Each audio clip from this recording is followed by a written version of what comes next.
Hello and good evening and welcome to the latest episode of the Overseas Connection podcast, the official podcast of gaming for the elderly.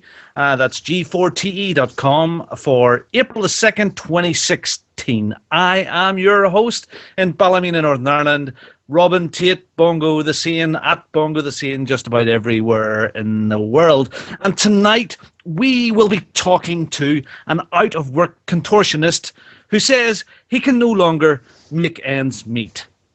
R.I.P. Ronnie Corbett. What a sad passing. Anyway, apart from all that, it's been a fabulous, fabulous week. We have had Easter, we have had April Fools, chocolate eggs. If you haven't checked out the BMW April Fool for X-Drive baby boots, which promise stability control, please check it out. And of course, the fantastic Google bike that rides itself, the Google Drive bike, which is just absolutely brilliant. And of course, they did make a bit of a mess in the last week, adding a button to their email client, data minion to it, and a lot of people say they lost their jobs and stuff like that there for sending dodgy emails. Anyway, we have a fantastic cast tonight. We have something old, something borrowed, and something half naked. And the hottest thing that had come out of America in such a long time is Nicole. Hi, now Nicole. they know you're lying. Good evening. How are you? I'm good. How are you? I'm absolutely spot on, thank you. Have you had a decent enough week or so? You've stayed away from the lurgy? So far I have. We had tornadoes the other day. Stayed away from that too. Yeah. It was 6 miles down the road. So I love my tornadoes. I've seen stuff that you were posting on Facebook and Twitter that I've seen the old 70s stuff where tornado warnings come up onto the TV. And this that's 1970s. Yeah, I know. Yeah, so this came up on Netflix now. It interrupted your Netflix program. There's a tornado coming by. It totally stopped my Netflix and did that little weather scroll across the screen. That's cool. It was kind of cool. Because it can't go to everybody. It's just pinning you down by IP somehow or location. That's why. I'm guessing. Well, it was neat though because I got tired of watching all the weather, so I put on Netflix and it actually stopped it and said that the tornado watch was now a warning and that one had been spotted nearby. Well, Storm Katie came past here over the last few days there this week, and it blew over one of our seats in the garden. And that was bad, yeah. One of the little plastic seat blew over. Yeah, it was terrible. Oh, plastic seat. Yeah, I hate when that happens. And our other gentleman friend here tonight is Richard Webster, Big Bad Daddy. How are you, sir? You're running the decks for us tonight. I am. I feel like one of those hackers in the movies where they've just got like a million screens. We've got like lots of screens going on. How many screens do you have going on? I've got 3 going on at the minute. So what is like RedTube, Pornhub, and us as well? Yeah. So one monitor's just purely RedTube, full screen. It's pretty interesting. It's like a love story. A downtown girl, and 2 blokes, that she just meets. It's a love story, really. So yeah, I've got that going on. Do you know what? I've been farming a lot, actually. Bongo. Been doing a lot of farming. Farming what? What sort of farming? Like summer crops, melons and such. I like a good melon. Yeah. I've been Really? farming. This is where we're going, boys? I've been playing a game. Tell me, I'm sorry, I don't understand. What have you been farming and why have you been farming melons? Please, you're in England. Well, another 500,000 people, I've been playing a lot of Stardew Valley. Stardew Valley. My 10-year-old is addicted to it, so it must be right at your level. Yeah, it's amazing. Maze balls, really is. Yeah, I see there's an awful lot of depth to it. When Charlie's playing away, he's trying to find some guy on a beach so he can get married. He's been playing it solid now for a couple of weeks and absolutely loving it, Rich. So, yeah. I mean, it looks like, yeah, but it seems to have hooked on lots of people at the moment. It's amazing, and it's perfect for letting your kids play, because it's difficult. So like older kids can get their head around it, but there's no like adult stuff really. So it's fine. It's a beautiful game for kids to play. All right. Which game is this? Stardew Valley. You can tell us all about it in a minute or two. Yes. Of course. Okay. So we've got a special guest on tonight, and some say he is the fastest thing to come out of Yorkshire since puddings. But I know him as Dave Avery. Smurftastic, welcome very much to the show. All right. Hello. I'm very well, thank you. How are you? Good, absolutely spot on. So, Dave, I know you from Forza and from racing and the track community. Please tell us a bit about yourself. You haven't been. This is your first podcast, so we're going to be gentle with you. Well, Yeah. unless you want a bit rougher. So tell us a wee bit where you're from and a bit about your gaming history and how you get started and got to know us all. Well, to be fair, I'm from Yorkshire, so middle-ish sort of thing, and I got gaming back in Battlefield Modern Combat was my first online game anyway. Met all Henwood and whatnot through track, and went from there really through old gamers, then went to track. Started playing Forza, but originally I was more of like a COD player and a FIFA player. Yeah. And then basically started playing all different kind of games and everything like that, really. I think a lot of us sort of start with the old COD and stuff like that. There's COD or Halo or FIFA. Yeah, but the good idea is obviously now I've branched out a few more different games. I started playing Division, which is obviously an RPG game and all that skill-based kind of tree gaming and whatnot. And it's quite hard to get used to sometimes when you're used to just shooting points. Yeah, kind of thing. Yeah. Well, when I started, it. when I was like that, well, my PC history I played a lot, but when I got into consoles, all I really played was COD, and it was starting to listen to some of the guys on the podcasts, which kind of opened my mind a little bit to try other stuff, and maybe that's just what you're going with now. So that's brilliant. Well, it looks really, really good to have you on the show. We'll bring you through here and see how we get on. I mean, I've had a cracking week this week. And this week coming is going to be absolutely brilliant. I mean, on next Friday, I'm taking my 10-year-old to his first Nerd Fest. We're going to Res down in Tobacco Dock in London, which is like the indie game show. We're flying in on Friday morning and flying back out on Friday night. So he'll get a kick out of that. So there's a lot of good stuff at that. I think a lot of the VR stuff is going to be at it. So we'll give it another crack at that, and I think there's about 160 playable games at it. So that's cool. It's going to be sick. Yeah. And then, hopefully before then, I was really hoping it was going to arrive today. It was Thursday morning. In this room that I'm in now, my gaming room, we've got two 32-inch TVs and two Xbox Ones, PS4. Everything's in here. And it's in our it's a big conservatory, and when the blinds are all open, you see over the 40 shades of green, over the rolling hills, and it's beautiful. But these two big TVs and all the bits and pieces are blocking that view a little bit. So, lying in bed Thursday morning, Judith started going, well, do you know what, Ron? It'd be great if you could get rid of those two TVs down in that room so we could see the view, and when you weren't gaming, we could use that room so it didn't just look as so high-tech. What about getting one of those screen things that come down from the roof?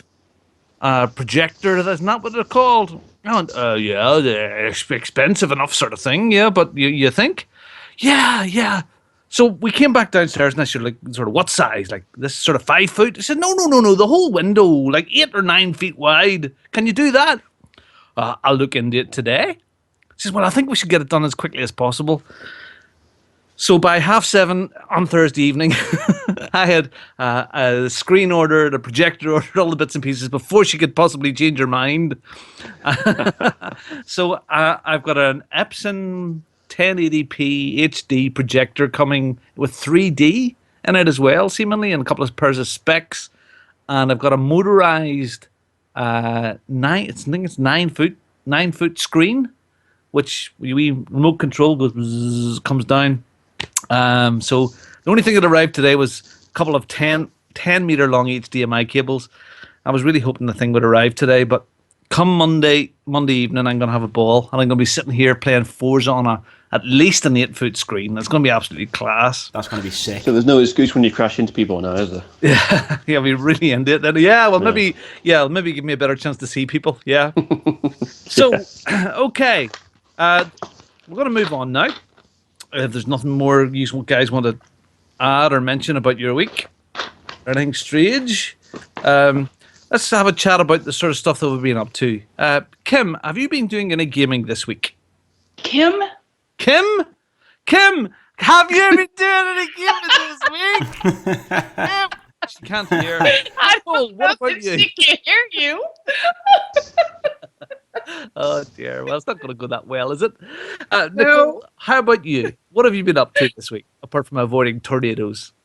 Actually went old school still. I'm really enjoying back in Borderlands. So I've been playing Borderlands with Jim, and then played that Gears of War Ultimate Edition or whatever it is. I've been playing that by myself. Gears, it's Gears 1, isn't it?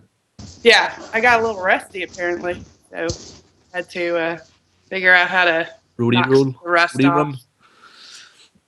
And you see, is it nice being back to it again? I mean, can you? I haven't touched it really at all.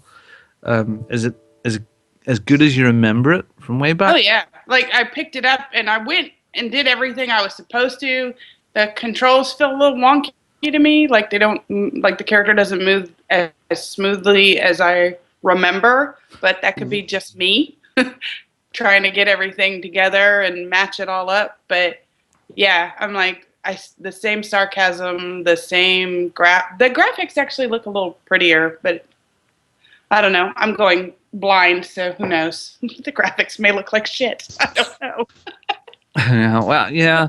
And the control thing, I don't know. I'm a bit frightened for the new one coming out. I mean, we all love the 3, and especially that horde mode thing that we all played and got so many hours of fun out of. Yes. But it is a slower way that you move. You know, it's not as twitchy as a lot of stuff that we're used to, and maybe it's just that. I hope they just don't screw it up like they did with Judgment. Because with Judgment, they rearranged some of the stuff. The way you placed a grenade. So I kept blowing crap up I didn't mean to.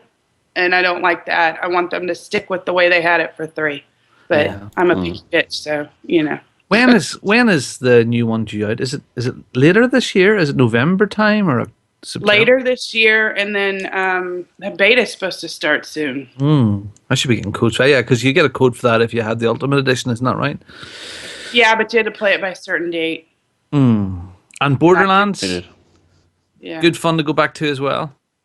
It is. Again, it's that camaraderie and as much as Claptrap annoys the shit out of me, he's really funny. So hearing some of his stuff again, playing the missions over, and you actually remember the maps. And I'm like, okay, I know there was something over here, so we got to go over here and go get this. Like, oh yeah, I found that yesterday. This is over here. But graphically, it would probably stand up pretty well because of the type of thing, graphical style, cell shading that they use. So it probably stands up a lot better than some other stuff that's a few years old. No, it's still pretty. That's cool. Are you playing this new Clash thing? Are you that Clash Royale? Yeah, I do. Is it any good? I like it because it's on my time, and I don't have.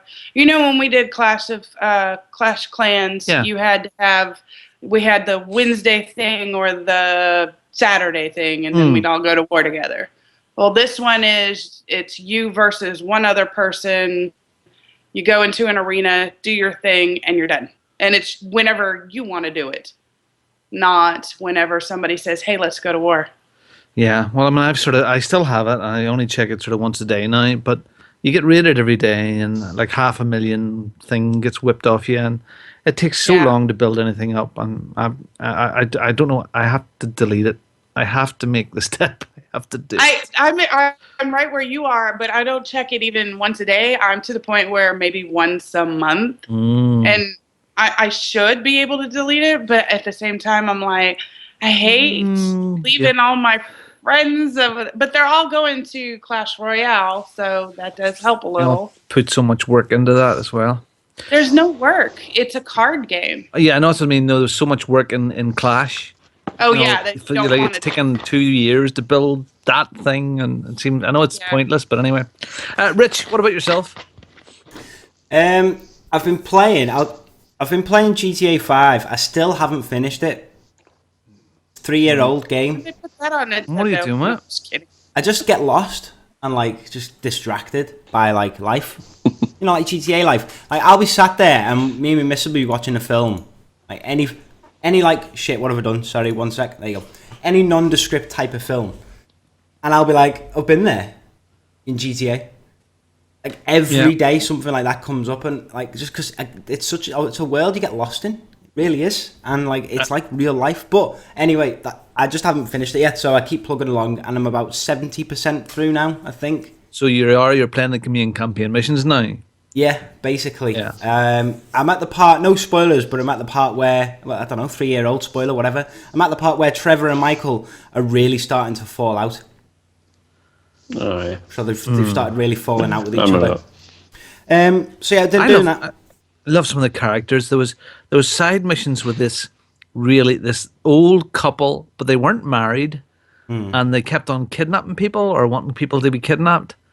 So they could get their autographs. They were like stalkers. Have you came across them yet? No. I think so. There's about 6 or 8 missions. So I just thought that the level of detail of and the variety of all the little side missions are so bloody wacky. It was just brilliant.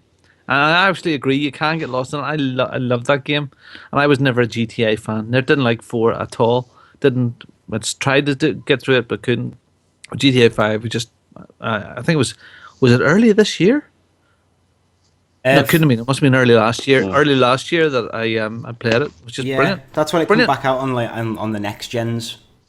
Sometime early last year, yeah. So I'm still, trying to get through that, and I picked up my new 3DS XL as well. It's huge. It's big. Really? Massive. It's like when I'm playing it, it's like watching telly. Because like the screen size is that size when it's in your field of vision. So it's like watching TV. I've been playing on it, Pokemon obviously, but also Link Between Worlds. I've been playing that. Yeah, words. Words. Nintendo. Yeah, words. Yeah. What? It's all right. Yeah, it's all right. It's a bit more top down than I would have liked. It's like a Zelda game, but it's like more top down. It's a bit weird, but it's pretty good. My main game though that I've played recently was Stardew Valley, like I said before. So, for people that don't know, what is Stardew Valley? Stardew Valley is a 16-bit graphical era type game where you inherit a farm and you build that farm. You plant crops, you grow crops, you sell them, get money. You can get resources. You can chop trees down and like break boulders up and get stone. You can upgrade your tools and stuff. Better farm stuff, more crops, bigger farm.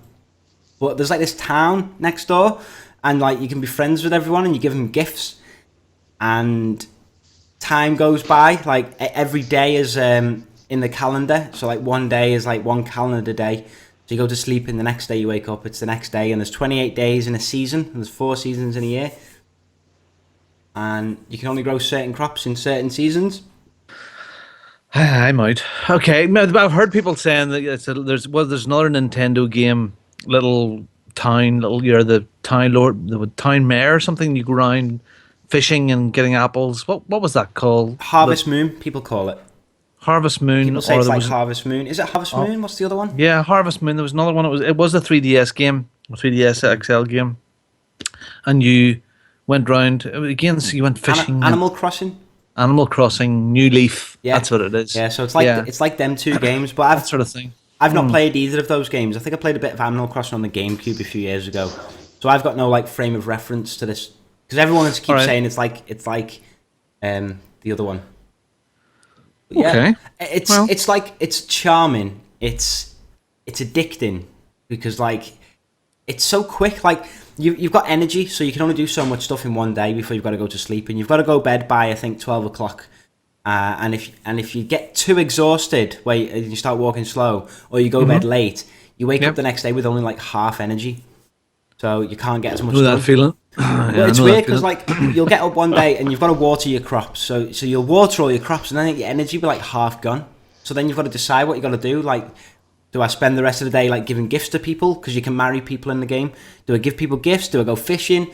Do I go in the mines? The mines are like procedurally generated. Do I go down there and get some like coal and iron and shit or whatever to make like smelters or do you just plant crops and just keep planting crops? It's all right. It sounds like a chilled out sort of thing you can just chill out with. Yeah, people call it a podcast game. Podcast game. So you can play it on podcast at the same time. Okay. Yeah. Oh no, you could play it like while listening to podcasts, like like Euro Truck. People said that's Euro like Truck a podcast Simulator. game. Yeah, when you put that on your radio. Yeah, just fucking 3 hours just listening to like Veteran Gamers podcast while you're driving along to like I don't know Eisenflausen or whatever. Sorry, last question about it because it's not my cup of tea, but I'm sure lots of people out there. Is there an end game to it, or is it just keep on going forever sort of thing? As far as I've seen so far, the only main goal, apart from becoming a farmer and having a great farm, is building the community centre back, because it's like it's got a theme. Like you start off and you're in a corporate job and you're like a shit job, and you get bored and you open a letter from your dead dad or something, or dead granddad, and he's like, you get a farm if you want, give up your industrial life and go work on a farm. So you do that, and then it's all about rustic and getting back to nature. And there's the enemy in the game is Jojo Mart. They're like a corporation, like a Asda.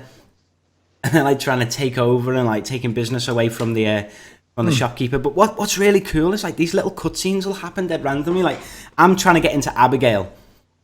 Pardon? I'm trying to get into a girl called Abigail. Okay. I'm trying to get off with Abigail. Basically, she seems to be the one. Nicole's face says it all. She seems to be like the one that seems kind of cool. There's another one called Haley. She's like a blonde like prim person. She's kind of into me. But she's all like, that's dirty. So she can't be like a farm wench. So I'm not going to marry her. But Abigail, I just walked in a house. Because there's so much to this game, I don't know where to start. Basically, the more gifts you give to people, you get like love hearts with them. And I think they go up to like 10. So when you get to like 10, you're like best friends. I think once you get to like 2 love hearts, you're able to get like this cutscene with people at like a random time. So I walked into Abigail's house and she was trying to play this game on like a console and she couldn't do it, so she asked me to join 2 players so we could complete it together. So we did. It's like this like top down like twin stick shooter type game. It's really cool. But we played that and then we won, and then like we got more friends and just like things like that. But there was this one thing where I was in a shop and there was like loads of people in there and it was like a cutscene, and then the Jojo Mart owner come in and was like, here's coupons for everyone, and just held up these coupons and everyone just like fucked off. And the owner of the shop was like, "Oh my god, like just whoops, stole all my business." So, do you know what, Rich? Do you know what? That sounds fabulous for somebody, but not for me. That sounds so mundane, but it's bound to be fun if you're in it. But it's just what it's it like, is. Oh God, how can you say it? It sounds like shite. It's like your end goal is to plant your crops, because like all this stuff's going on, but. Like that Minecraft, or that itch of like, I've got to collect all these resources because I want to build this big thing. Well, that's what it's like. So every day it's like, oh yeah, walk around the town. It's a bit boring, but it's a bit charming. But it's like, okay, if I go sleep now and tomorrow, I'll defo have all them melons. So I'll harvest those. I'll sell them. I'll have $3,000. Then I can go buy those parsnip seeds, plant shitloads of them, and have loads more money. But then like a lightning storm will happen at night and break your fences. So you have to fix your fences. Or I've heard it was on the Giant Bomb podcast. They said a witch came at night and like did a spell on like the chicken coop, and the next day they had like a demon chicken who lays like demon chicken eggs. What I will say, this game was made by one guy. It sold like 500,000 copies. It was made by one guy. It's a proper labour of love. Kind of like Minecraft then. Yeah, it's a proper labour of love, and it's just really. It's just fun. It's just really nice. It's nice that something that so different has really captured everybody's hearts and went on. Anything else, Richard? No, nothing of note. That's about it. Oh, Okay. Uncharted 3. My missus has been playing all the Uncharted games, right? And she's been playing Uncharted 3 today. She said the graphics are shit because Nathan Drake keeps putting his hands through walls and people's heads. You'll be running through like a corridor, and there'll be all this water, and he'll just like fall over and die for no reason. There was one bit, right? I was trying to like help her with it. She was getting chased by these like little spiders in Uncharted 2. Was this 2? Or was it 3? 2. Was it 2 with the spiders, guys? No, 3. No, 3 it is. In a temple with the 3. All these spiders come. So you're running out and you've got to jump up this like Assassin's Creed style like chimney thing. You get up and then like your mate's there on the ledge with his hand out. And you've got to like jump and grab his hand at the right minute. You know what I mean? Yeah. So she was running, jumped, grabbed his hand, and then he fell. He fell on the floor. So she died and had to do it again. Just stuff like that. And it's like, they shouldn't measure Uncharted by how many hours it takes to finish the game. They should measure Uncharted by how many bullets it takes. Because I swear to God, it takes about 1 million bullets to kill some of them fuckers. Yeah, well, They're bullet sponges. But he does kill plenty of them. He kills a lot, but they are bullet sponges. I swear to God. But the thing is she having fun with it? Apart from the heads going in the wall and through their bodies and stuff like that there, and the glitchiness of it. I'll ask I mean, is she having fun? Are you having fun? Yeah, are you having fun with it anyway? It's okay. It's not great. It's okay. It's not great. I wouldn't recommend it. She wouldn't recommend And I it, won't be buying 4. and she more won't be can you buying expect? 4. What game do you like on PS4? Destiny. She likes Destiny. And the free Destiny's one. pretty. Oh, I still got to get on there and play with her. And So yeah, does it worry her? So because it's a third way conversation here. Does it worry her that maybe 3 was style over substance and 4 is going to be more of the same? Style over substance. I mean, it looks fabulous, but will it be I think polished? so. Yeah. I mean, the gunplay was better. She said in the third one from the second. It was a bit better at shooting. That's the gun. Hey, Richard, tell you what, bugger off, get her on. Yeah. do you want to get on the podcast? Do you want to come say hello? Bang the headset on. No, just come on. She doesn't want to. No, that's all right. We'll get her booked in for next week. Yeah. You're fired. You're Get fired. her in for next week. No, come in. I'll need it. She's coming. Right, hold on, wait there. Put these on. Hello. This is the mic. Hello. Hey, look. So we have some questions for you. Does he put his dirty laundry in the laundry basket, or do you have to pick it up? No, he does he does pick his laundry up, but he doesn't clean very often. Hey! Okay. When he takes his teeth out at night, does he have them in a separate glass, or does he leave them in the sink? Luckily he's got his own teeth for now. I might knock him out soon though. Does he have more than one hair product that he keeps in the bathroom? Yes. Does he have a pair of hair straighteners? No. Okay. Does he have a favorite pair of underwear that he likes to wear more than once a week? I Not can't hear yours. what you're saying, by the way. He has underwear that he really doesn't like, but you know, that's what men are like. What is the best thing that Richard cooks, or does he not cook at all? Toast is the only thing he can cook. Oh my goodness! Cheese on toast. You know what? We've told him for so long that he's batting way above his weight. So, you must be a star to take that sorry case on there. And good luck. And we're here to Thank you. support you in any way you can. You need this to get through with Richard. Okay, Thank that's you. fantastic to chat with you. Alright, thanks, bye. Bye. Can the camera say bye? Hello? Okay, that's fantastic, Richard. We've heard all about you now. You're buggered. Dave, what about yourself, sir? What have you been up to this week or the last few weeks? What is Division grinding, big time. Yeah, it's a great game to be fair. But everyone that I play with is 30, and I'm just trying to because of work and whatnot, just trying to catch up with them. I have finally done it now. very good? Oh, you're up to 30. So- Wow, you're way ahead of me. 30 in main game, then I think like 16 or 19 or something in Dark Zone. But Dark Zone's a bit hard to keep it up. Yeah. Okay. We'll sort of crossover then because I've been dipping in and out of Division. I just hit level 20 today. I mean, the way I've been playing it is, sometimes I'll have maybe only 20 minutes, but it is that sort of game you can drop into for 20 minutes and do a quick for sure. side mission or pick up some phones or bits and pieces. And there's people have said, and I've heard them say that you can't play it by yourself, and it is great fun with other people. But I'm having a ball myself as well, just wandering around the city, going, "Oh, there's the Flatiron building," or "Oh, there's this, that, the other," and doing missions by myself. Goodness, I just discovered, and I never used it, the sticky bomb this afternoon. That is so much fun. Yeah. You throw it and it sticks to someone and they explode.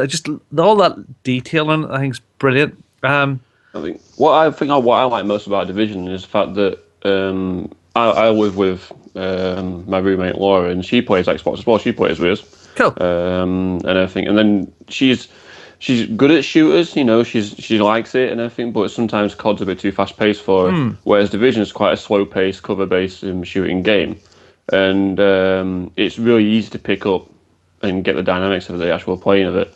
And I think it rewards people that actually do wait a tiny bit, and I think it's a really good game. To be fair, I've really enjoyed it. I'm glad that it's good as what I thought it was going to be.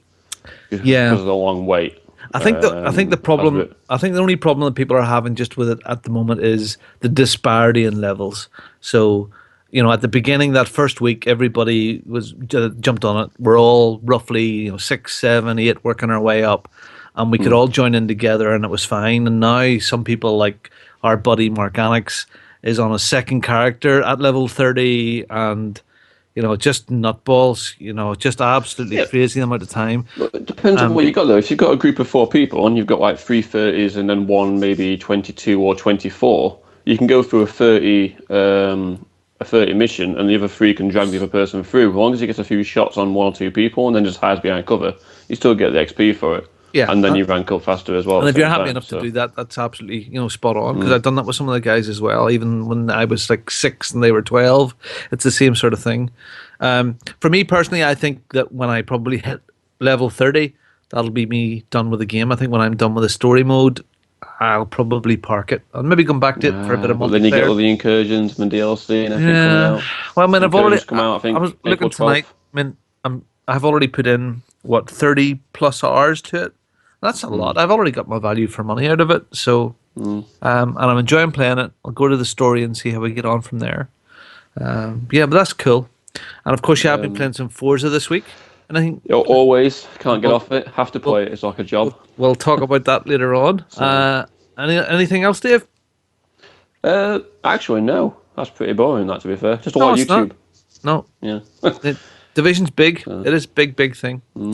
Okay, well, to finish off with myself then, the last episode in season 1 of Minecraft Story Mode came out this week, and I finished it off. Nicole, are you okay?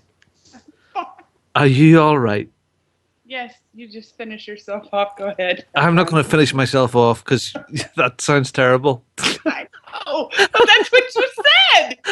Oh, did I say that? Did I? Yes, you go. Finish myself. Finish off. Right, okay. All right. The last episode of Minecraft Story Mode in season 1 came out. And Minecraft Story Mode, it was for the kids, and it's like a brain dead thing. You could stick it on and just rattle through the last couple of hours of it. The last episode of 5 has nothing to do whatsoever with the previous 4, apart from its continuation on a new storyline. And I liked some of the characters. It was fun to play through, but it was a bit and it's not even meant for kids really, because the first 4 episodes are full of death of friends, backstabbing, dishonesty, deceit. I mean, there's a lot of big subjects in there. The death of a close friend. It's not light-hearted as I've seen it being played. Yeah, so my friend's daughter plays it. Yeah, and it was fun, but there was some sort of serious storylines in it there that maybe the wee kids maybe a bit above them. So it was fun, nice to do it. They're going to bring out another 3 episodes. It's not part of that season pass, and it's going to continue on. But it's DLC. So yeah, Minecraft Story Mode. I'm just done and tidied away out of the way. I finished up then a couple of one. I finished off Lifeline, which is an iOS game, which is we've maybe mentioned it before. I actually finished the story. I thoroughly recommend picking this up. It's on iOS. It's on everything handheld. It's a sort of a text-based game. You get a text message through from this guy Taylor or girl who has crash landed on a planet, and you have to help this person survive. And there'll be different scenarios. You have to encourage them to either climb down into your crater or walk around the crater or go in the horrible dark spaceship or stay outside of it, and there's a whole mystery around it all, and it's based over a sort of a 2 or 3 or 4 day period. I just thought it was wonderful, very, very original, and thoroughly recommend you pick up Lifeline. The other thing that I've discovered this week, and it's really old, it's a game called Motorsport Manager. With my love of Formula One and all things racing, this came out in 2014. Again, it's an iOS game. It's Metacritic up at 90 odd. So the idea is like a lot of those video game developer manager, those iOS games.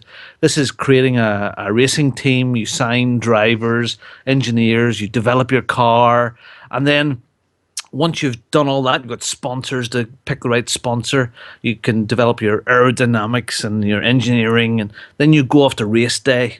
So you have to choose your tire settings, hard or soft, and aerodynamics. Sounds like Henwood's dream, doesn't it? Gearing, yes, brilliant. So the race then starts after qualifying, and you have to choose when you come into the pits for new tires. Your tires wear out. There's lots of strategy in there. It's done live on a little mini track, and it just captured me. It's brilliant. So Motorsport, Probably better than actual F1 right now, isn't it? To be fair, yeah, it's the same idea. Yeah, same idea. It's based on sort of a Formula One sort of thing. it's probably better than it. Yeah, maybe more exciting. Motorsport Manager. It was free. I think there's in-app purchases somewhere down the line, Nice. but I haven't came across any of those anywhere. So that's what I've been up to. So anybody interested in racing, grab with that. Okay, so we're going to have a chat about some of the things that have been going on in the world of gaming, and Robin, hang on, yeah, Rich. before we do that, Yeah, okay. shall we give a shout out to the people in the chat? That would be wonderful and very polite. Yeah, I'll read off some names, Okay. We've got GamerGirl27, she's there. Kim! We've got Off Target. Yeah. We have Trackman. We have He's Parsnip. gay. He's back. Hey, Parsnip! Back again. RCGC. Sarah, hello. We also have Real Kahuna. Kahuna. He's an old one. He goes back, way back. Teflon12. Yeah. He's in. Hey, Teflon, Jason! We've got the Hemwood. Yeah, He's there. He's the racing one, isn't he? He does the racing. man. Not bad. He's a man. Little Yeah, he's bit the of racing racing. one. Little bit of racing. And Wazoo, he's there. Oh, Wazoo. Wazoo, good evening, Joshua Tate. Would you please get to sleep, my son? You All missed right. a few though. You missed a few. Who else we got there, Nicole? Yeah. Martin one was on there, and then Chapstick actually popped in for a minute too, Chopstick. but he has to go to bed. And so we got to remember to wish him a happy birthday too. Yeah. I did on here. It's only 2 days late. What the hell? What the hell? What do we do? What the hell? Okay, good. All right. Well, look, some new stuff. All right. So, first things up. There was a conference this week, the Microsoft Build thing, which is for developers. And Phil Spencer was at it, and he was interviewed by GameSpot. And they asked him about this talk about the Xbox and PlayStation going into 4.5 and 1.5 and all of this sort of thing. And what Phil has turned around and said that he's not really interested in about Xbox 1.5. And he's more interested in really substantial changes rather than anything else. Okay. Which I thought sort of puts a nail on the coffin of some of the things we talked about a few weeks ago, where or I was suggesting there was going to be the incremental stuff, that there was maybe going to be a Xbox and a half.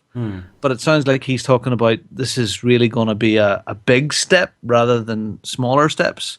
And maybe the things that they were talking about is a SD hard drive and stuff like that there, rather than this incremental stuff. And where PlayStation are talking about going to the 4K type thing. But as soon as he seems to have came back and said, like, no, that's not what we're doing. And he doesn't know if Sony are doing it, but if they're doing it, we're not interested in that. So, yeah. What do you think? I think, to be honest, I was kind of surprised, because from what he was saying the other week, it seemed like he was actually talking about like small increments or like small upgrades, and I don't know, like now he's gone back on it. So is he saying that there's going to be like a new entire console every couple of years now? Is that what he's trying to say? Well, I suppose it depends what you think about really substantial changes. I mean, does that mean the format of the box itself, the shape and form, like a smaller one, or does it mean the power in it?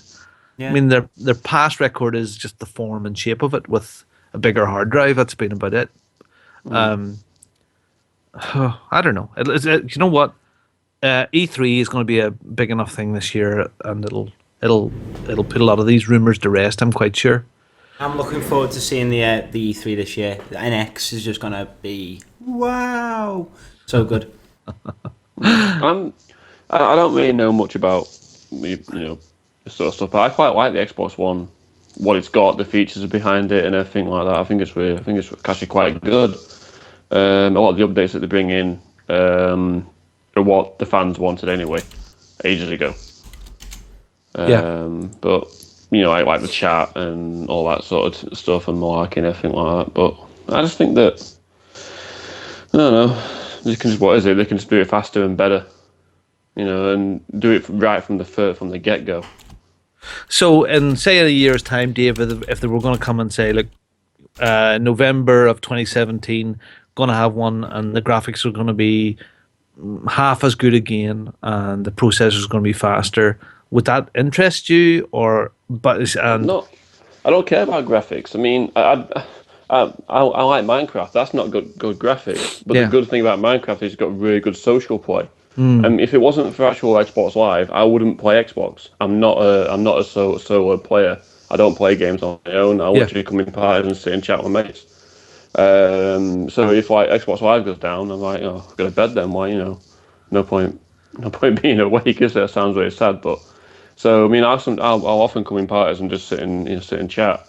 So I don't really care about graphics. I don't care about how good, everything runs, as long as it runs correctly and it runs, right. I don't. Well, so that's the thing I missed from that's the one thing I missed from not getting Xbox One this gen, was the social. I used to love being on Xbox Live. Party chat and getting in with people and all that. Not really the same on PC. Yeah. Was PC not a lot easier now? I know Charlie has found friends. Excuse me. I know Charlie has found friends online through the PC as well. How do you find friends on PC? I'm sorry, I'm not a PC gamer, so what do you do? Do you just sort of like invite them to a chat, or? Maybe I'm just more like antisocial in my old age now. Maybe I just don't give a fuck. And I don't know. But it's easier when you look at it. It's easier on PC to find friends on that. So it should be dead simple. But I think it's just the immediacy of Xbox Live. It's there, isn't it? You know what I mean? It's a good service. It really is.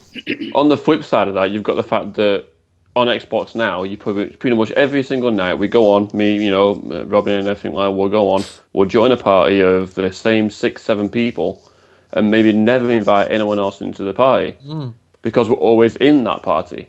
If some games only allowed game chat, can you imagine how many more friends you may find online? Yeah, because party chat kind of killed that, having the same 6-7 people. Yeah, because when party chat came along, really, it was one of them things like it kind of Xbox Live became almost silent when that came out. You'd go on COD 4 or like World at War, whatever it was that was out at the time, and as soon as Party Chat came out, barely anyone was speaking. But before that, it was swear word this, fuck you that. Yeah. Yeah, Exactly. but That's the great thing. I found mates that way as well. I mean, it was Modern Warfare 2 was my first sort of Xbox 360 experiences, and I found friends that I'm still friends with now because of that, because it was completely open. Because there were dicks that were fuck you, there's all this sort of thing, but there were decent people out there as well you could find, and you're absolutely right. It just it switched it off overnight. So. I mean, the bad thing is I see Nicole shaking her head there, and that's probably about the party chat thing. The party chat's great for obviously, again, my roommate Laura, for female gamers, because I was in COD ages and ages ago, and as soon as a girl talks on the mic, it's like a chuffing magnet. It's absolutely terrible. It brings all the sexual teenage demons out, and just attracts them to a voice. It's and disgusting. then it ruins the experience for people like Nicole, and that's not fair. So party chat's needed. Don't get me wrong, I'm not saying that, but I think it'd be nice to probably encourage people to join and chat more in an adult maybe environment. But that's never going to be happening because you can't control the masses. Yeah. So they're doing the best they can. But there's definitely need for it. But I'd like to see some integration maybe, like on Division. Sometimes you'll jump into game chat, because you can see the bar trickling that they're actually talking. And if they're a dick, you just go back into party chat. Yeah. Well, sorry, Nicole, I've never experienced anybody calling me sexy and wanting to get my necks off. Never will. Yeah. Stories. Yeah, but that must be horrible, Nicole. Actually, just that. It's not fun. But the amount of verbal abuse you get going into game chat as a woman is absolutely ridiculous, which is why having a community like we do is beneficial. Yeah. I'm like, us girls will definitely band together because at one time we were in the minority and now we're not. But being able to joke and play and talk with safely. you guys. Yeah, safely. And you guys are like our brothers. Yeah, and we can be rude. We can be rude, but it's with it. But there's boundaries of the rudeness as well. Yeah. So I can give you an example. We were playing Halo back in the day. I was just going to say Halo 3. And we were in a big group, and of course, me, only girl. Chutney had left, so it was just me. And one of the guys made some comment about what he was going to do to me that wasn't very polite, and two of the other guys shut him. No, it was worse. Two of the other guys just shut him straight down. Like, no, you can't talk to her like that. She's part of our family. Don't even. And he ended up, getting razzed pretty hard because the G4TE guys jumped on it. Yeah, it's been a good community. It's been good that way. People look out for each other, I've got my friend absolutely messaging me massively on WhatsApp saying I'm the same. She's obviously got in with the track lot that we play with every night, and she's exactly the same. She wouldn't actually play Division if it weren't for us bringing her in, talking her through it, and getting to know the game. And now she just comes in for a chat. So it's really nice that that's happened. Oh, that's the girl that was on in the party with Forge on Wednesday evening, then, was it? Yeah. Yeah. She bought. I got to buy an Xbox One just so she can chat and meet with the guys and actually talk instead of nicking my headset all the time. All right. So the upshot of that, the upshot of that is, do you know what? We're not really fussed. If this Xbox and PlayStation stuff comes, well, so be it. We'll deal with it as it comes. All right. As long as it works. As long as it works. From the get-go, not 2 years later. Yeah. Okay, so the next iteration of Call of Duty is there's some rumors about what it's going to be. The last Call of Duty is the first Call of Duty I have not bought, so I've maybe just got a bit past it now. Anyway, the rumors are that Infinity Ward, who's developing this, they're the guys that would have done Modern Warfare and Ghosts, are developing really advanced warfare, which will be in space. in spaceship. And it'll not be a follow-on from Ghosts, thank God. But it's really going into the future, and there'll be alleged space battles and stuff like this here.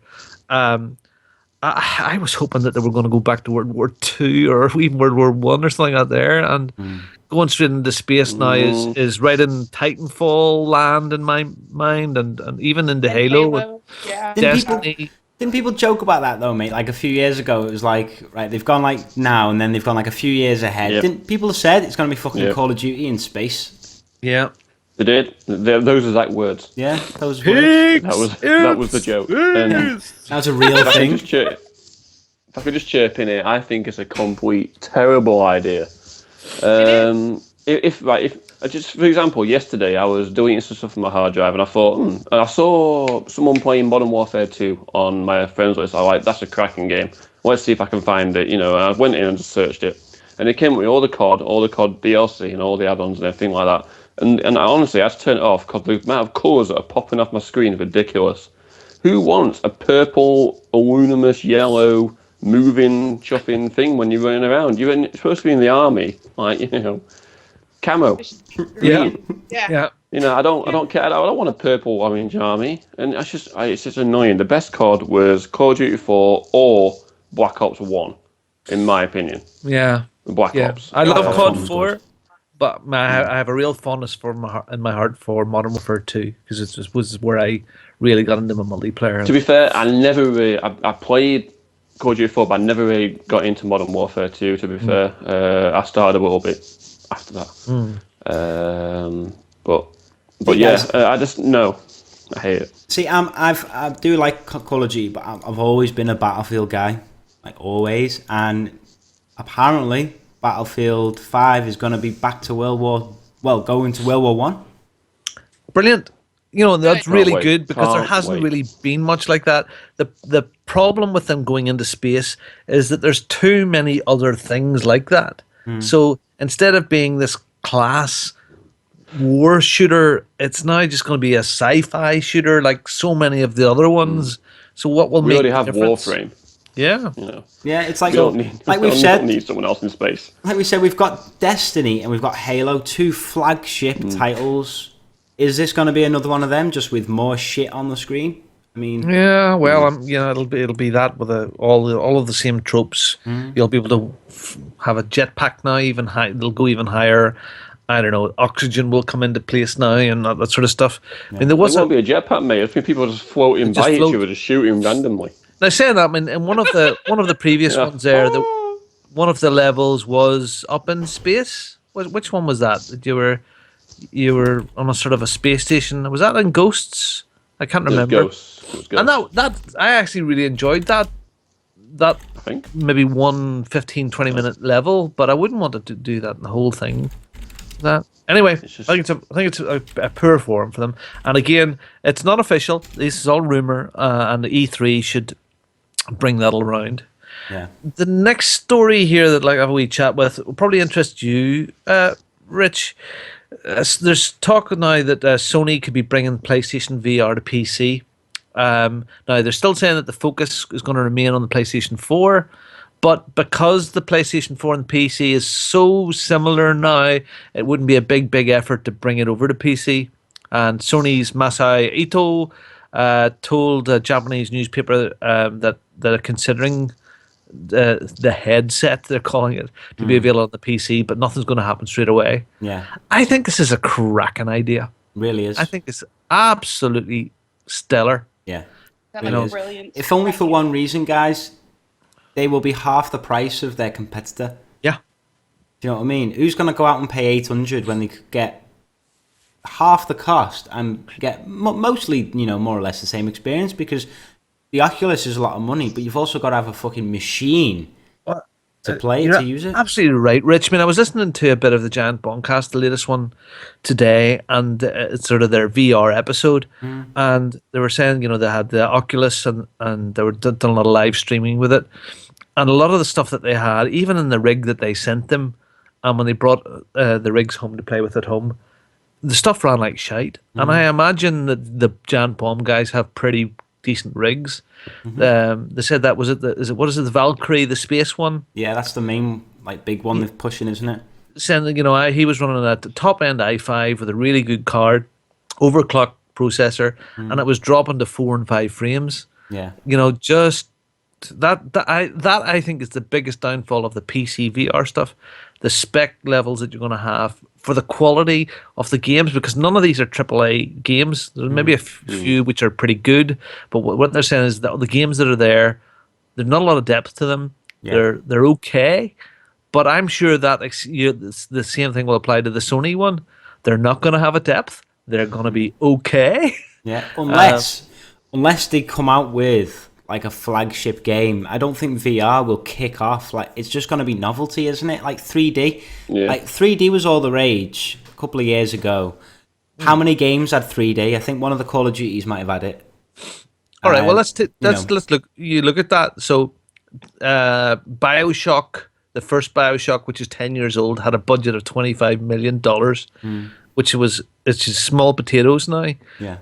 So the problem with them developing a really stellar game is Sony or whoever it may be, or Steam, have the money, are going to have to throw in, 50 million, 75 million, 100 million easy to make something AAA, which will maybe only sell a million units at most after a year or 2 years.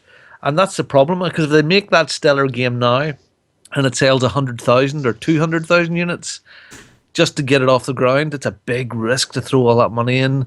See, I think for the PC, my bet is on Valve. If they come around with something like Dota and put VR support in it, but made it a whole new meta type game where it was it wasn't just putting a pair of glasses on. It was an actual improved thing. I think that could push it for the PC market for that game, because that a lot of people play that game. But they're not going to go mainstream unless there is a game like a Halo or a Destiny or something like that, a game that could push. Imagine if GTA 6 come out and it was VR only, something like that. Like you said, these studios are not going to invest $100 million in anything that's going to be worthwhile. These are just toys right now. Yeah, we'll have to see where they go.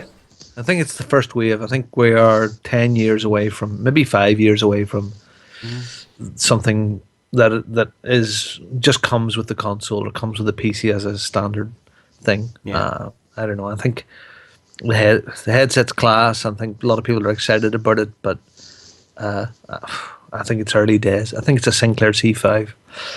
Yeah.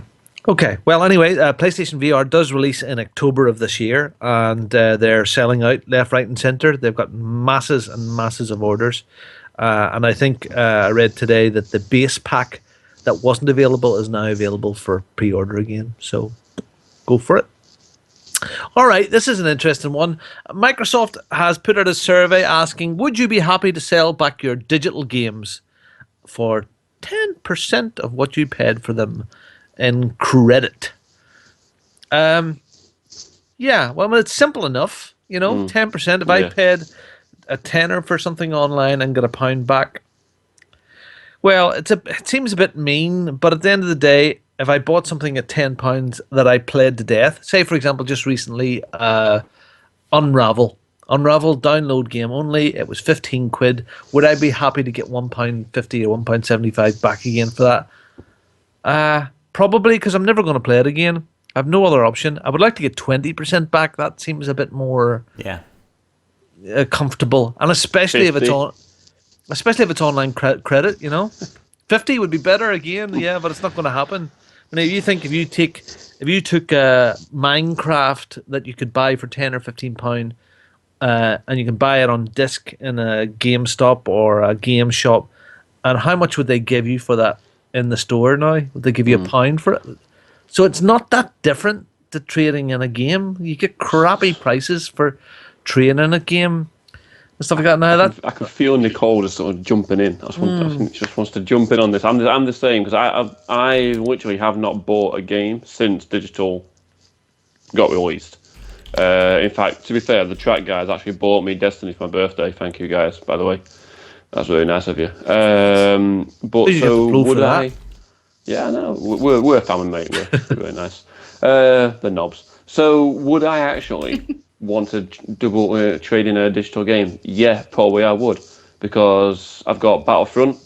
It's a great game, don't get me wrong, but I've not played it because other games have come out, i.e., Division and everything like that. So, would I trade it in? Maybe.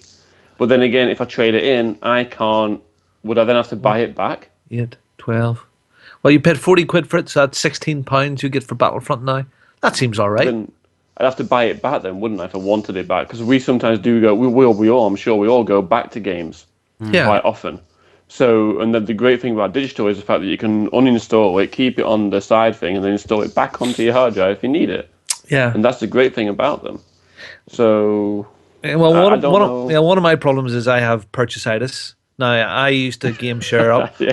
up to 2 weeks ago. I was game sharing with Fraser Fumu, Yeah, I game share as well. It's and great. we bought another Xbox One for the house, and I couldn't work out a way to do 3-way game share. Just couldn't work it out, and it broke my heart. It really broke my heart to divorce Fraser.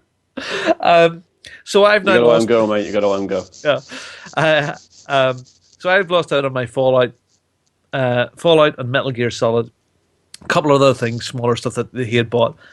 But I'd stopped playing Fallout and stopped playing Metal Gear. But I know if I go back now and have to buy them again, it'll be half the price anyway of what he originally paid for them. So that's the thing about things that are a year and 2 years down the line. They're cheap to buy again anyway. So I don't know. What do you think, Nicole? Would you trade your games in for 10%? I also game share, but I'm not a big fan of the whole trading in. But it has actually saved me because of all the backward compatibility. Yeah, love it. I'm like, now I have all these games that I can play again. And I'm finding that, and as you've seen, I've been playing Borderlands and Gears, just a few of the old favorites. Left 4 Dead 2 Fantastic. or Left 4 Dead. One of those you can now play. It's Left 4 Dead 2. And I'm like, I'm ready to play that again. I was like, that to me is amazing because Good I have to play go game, back. wasn't it? Yeah, because I didn't get rid of it, but it's not that I hoard my games because honestly, somebody wants to give me postage, I'll send them stupid Mass Effect. They can just have it. Yeah, I said it. But any of the other games, and see, yeah, I'm pointing at my son's room because all the games are stored in his room because he has my old 360 in his room. So I just go back there, go get whatever game it is, pop it in the X1, backward compatible, I'm good to go. And I just because I didn't sell it. So I'm the other way around. I'm just. So what you complete and sell straight away, sort of thing, do you, or I never complete. I just get bored and sell. board and sell? And then then dickheads on chat sort of thing. Oh, do you want to play this and that? And I'm like, oh, I'll go and rebuy it again. The amount of money that I've wasted by rebuying stuff. Yeah, it's ridiculous. Just because once someone gets an urge, we've all got to go and buy again. But, yeah, well, I've been there. Yeah, and I sold Destiny, and I bought Destiny twice, and I haven't played it at all the second time I bought it. So, yeah. Well, it's like GTA 5. Every time I put GTA 5 back in, it's like going back into the world. I love it. You get sucked in by the world straight away. And it's just an amazing game. So, no, I would never, ever trade that in or get rid of it. Because you never know when you can just have a night and complete enjoyment of playing it again. So, I don't know. I'm on the fence with it. I think 10% is cheap. I think 10% is a bit of a piss take. Yeah. And if it was more, then I think people are more enticed to do it. But no, I don't think it's going to take off, and I don't think people will do it. Well, it could be a nice PR exercise for them as well. This is just a survey. They're not even saying that this is going to happen. But if they come back and they go, well, do you know what? We'd said 10%, but it's going to be 20. Everybody will go, oh, it's double. So, if it does happen, well, yeah, you know what? There are some games that I will not play again. I will not mind losing them. I could clear out of my backlog. Again, I use Unravel as one thing there. Okay. Right. Nicole. Yes. Can you have a chat start with us here? Dave, do you have any kids? I have a 2-year-old daughter, but I also have a lady friend. Okay. that has a 5 and 8-year-old daughter. All right. So I know okay. what you're Well, going to say. this will Yes. be good. This might be relevant to you. Mm. So we've touched on this before over time, and Nicole and I were chatting earlier on that there's some changes to the US as far as their what they call their ESRB ratings. So over here, it's a heck of a lot simpler. I think there's an 18 certificate on a game, or a 15 certificate on a game, or for anybody sort of thing, or 7 years old, or then it's for anybody. So I think there's only 4. Where See, we used to have 4. where in America it seems to be there was like teen and mature and stuff like that there. There's children, Mm-hmm. which is C, and that's like toddlers and little bit little bitties, little wee ones. Yeah. And then there's everybody, obviously everybody, and then there's everybody 10 plus, which is new. Right.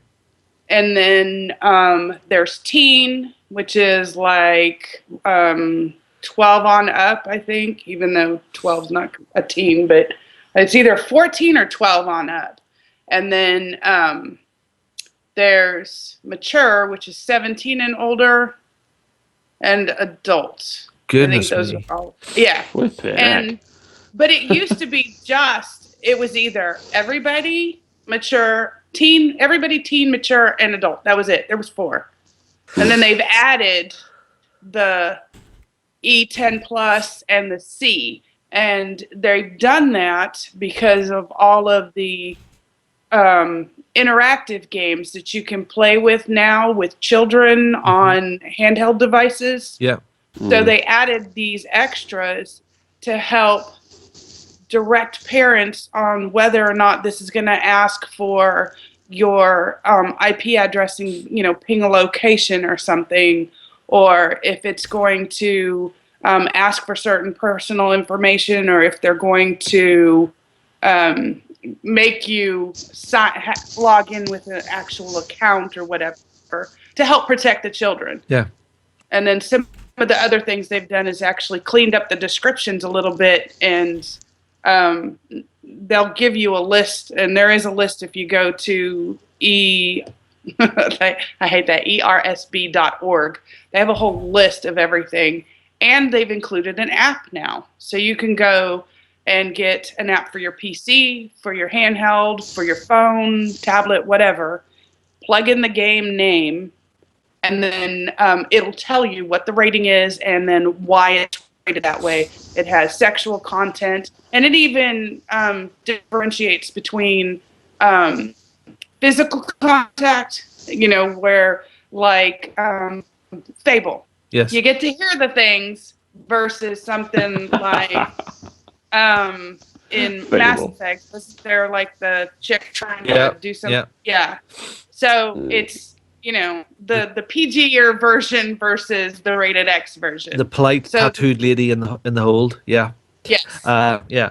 I think there's a couple of different layers here. I think it's commendable that they're trying to do something. I think if we take a step back, this is not aimed at us, or me anyway. I don't feel that way because I know the way I analyze a game for the kids and the foster kids that we have in this house is that even though it might say 15 or 18, there may be games. For example, I'll take Gears. If I can go into Gears of War and switch off the bad language and switch off the gore, that game is fine for a 12-year-old to play. Oh, yeah. In my opinion. I think that's even one of the things it does in there is let you know if you can take some of that stuff off. Yeah. Like the cussing and because with Gears you can turn off the foul language brilliant. and you can turn off the gore. Yes. Good. That is the Like smartest Call of thing Duty. ever. Yeah. Yeah, so they should be able to do that with some things. I think it must be a minefield for parents that don't even know how to switch on a PlayStation or an Xbox. Right. What they do.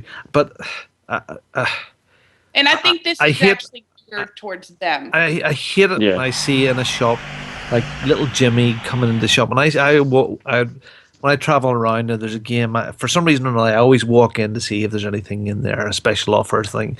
And there's many a day I'm in there, and little Jimmy's there with his dad or his mum, and he's going, "Oh, buy me this!" And it's the latest, most gruesome game ever that there's no way in this earth this 8-year-old should be having, but they buy it, and that is wrong. That is bad. Do you not think that that's because the little Jimmy is sort of brainwashed and sort of his mum's going, "Is it all right?" And probably she didn't know anything about gaming. Maybe not. you know, and then Jimmy's sort of going, no, it's fine, everyone plays it at school, blah, Yeah, blah, well, blah. there is that peer pressure thing. Yeah. And then so she's like, okay, fair enough. I mean, my girlfriend sort of thing, her 8-year-old, when he goes to his dad's, he was allowed to play GTA one night. Freak. Now, GTA can be fun and innocent if you were just sort of walking around. Yeah. But all you got to do is press B button and he's smashing some guy around back of the head. You know, so that to me is bad straight away. Therefore, the 8-year-old then goes to school and thinks smashing someone around the back of the head is okay because he's doing it on a video game. So, and GTA is an obvious 18-rated game. So that it's down to opinion and it's down to the parental control if they're allowed to the kid to play the game or not. Myself, I won't do it because I know a lot about games. I will then research the game before, and the parents I don't think the parents can simply say, "Oh, I didn't know," because there's so much information out there about. All they've got to do is click on YouTube and put in the actual title, and therefore you've got everything about that game straight away. So it's negligence on the actual parents' side to say, "Oh, I didn't know about it. Oh, sorry." Well, that's just inexcusable. Just due to the fact that there's so much information around you to find out about that game beforehand. Absolutely right. Absolutely right. That's my opinion, but I think it's just daft. No, you're pretty spot on, because that's exactly how I feel. I've had friends come up and ask me, hey, you know, so-and-so wants this game. What do you think? Because they know I play. And they know I do this. And I'm like, well, it has this, and this in it. If you're okay with that, then sure, go ahead and get them the game. And they're like, oh, I didn't know that. He said that, you know, it didn't have any. I'm like, and that's the other thing I've told them, go YouTube it. I was like, go look on YouTube. I said, and go to Twitch. You can find this stuff live. You can hear these people playing. And they're like, oh, I didn't know you could do that. And I'm like, it boggles my mind that people are so in their little bubble. Yeah. Maybe that's because we're gamers and... Well, I don't know. I just... If a kid wanted to get a dangerous toy, let's not go guns here, but when I was a kid, the thing that I was contraband was Black Widow... Catapult. Yeah, Black that's Widow what I with the armrest. And my father wouldn't let me get one of these, but I got one and I hid it over in the field. And I got caught with it, of course, and he beat me around the head for having this. And it's the same sort of thing where there was damn good reason why he didn't want me to have that, because I put out the neighbour's window with one. And it's the same thing sort of here as well, that he knew about that. So why if that person wouldn't give their person an air rifle just to whiz around with all their friends, and Nicole, I know you're about guns, but you wouldn't still let your kids run around the street with an air pistol or anything like that there? You wouldn't get that unsupervised. Yeah, no, Nerf gun. Yeah, so do mine. But but that's allowed only outside, and we have rules. You're not allowed to aim at a person's head, you know, waist or below. Yeah. And we'll go out there and watch them. First person we see that gets hit in the head, whoever shot it, they lose their even though it's Nerf, they still lose the gun. So, you know, anybody now that's sort of 40 years old and around there with kids, that sort of age, there's no real excuse for saying, no, I don't know nothing about that, because they all you sitting with their head on their phone on Facebook games, playing other bits and pieces. They know about YouTube. There is no excuse for this to happen now, and it is a form of neglect, in my opinion. Yeah. So. And that ERSB, I mean, they're doing everything in their power to put that information in your hands by giving you in your handheld device, and parents are choosing to ignore it.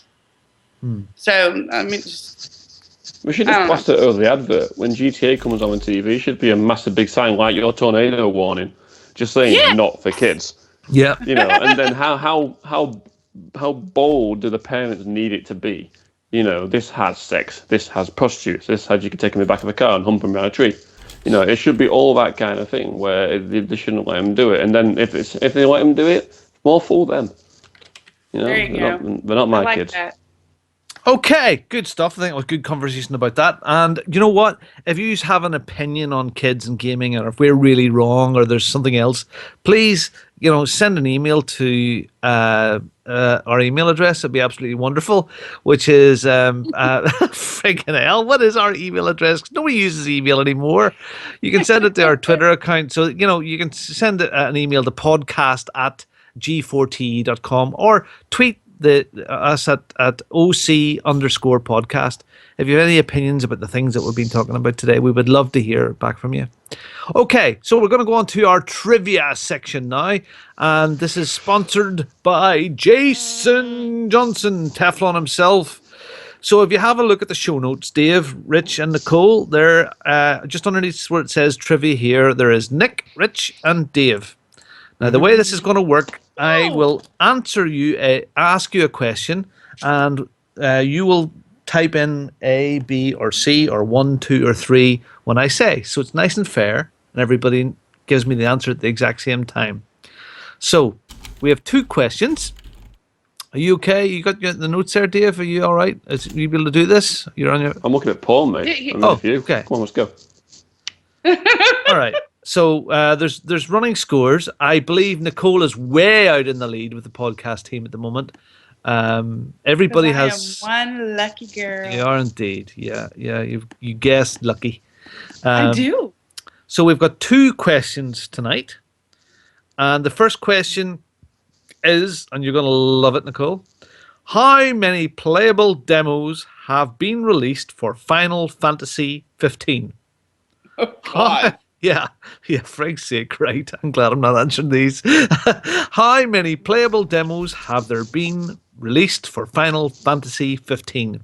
Is it A, 2, B, 4, C, 1, or D, 3? So that's 2, 4, 1, or 3. Can I have your answers now? Where am I? It won't let me type. It's not typing. Can I just say my answers? Because how do I actually do it? All right. What's your answer? A, B, C, or D? There's mine. I can't remember what they were. 2. You had 4, Rich. Why did you change it? Okay. Yeah, I'll go 4 again. Why not? 4. Okay. Well, the answer is A, 2. Dave, you're the man. That is absolutely right. There were 2 playable demos for Final Fantasy 15. Where do you get this from, Jason? Question 2. What country does the game Until Dawn take place in? Is it the United States of America, Norway, United Kingdom, or Canada? What country does the game Until Dawn take place in? The US of A, Norway, United Kingdom, or Canada?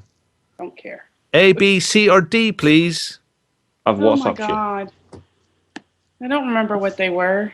I WhatsApped you. USA, Norway, United Kingdom, or Canada?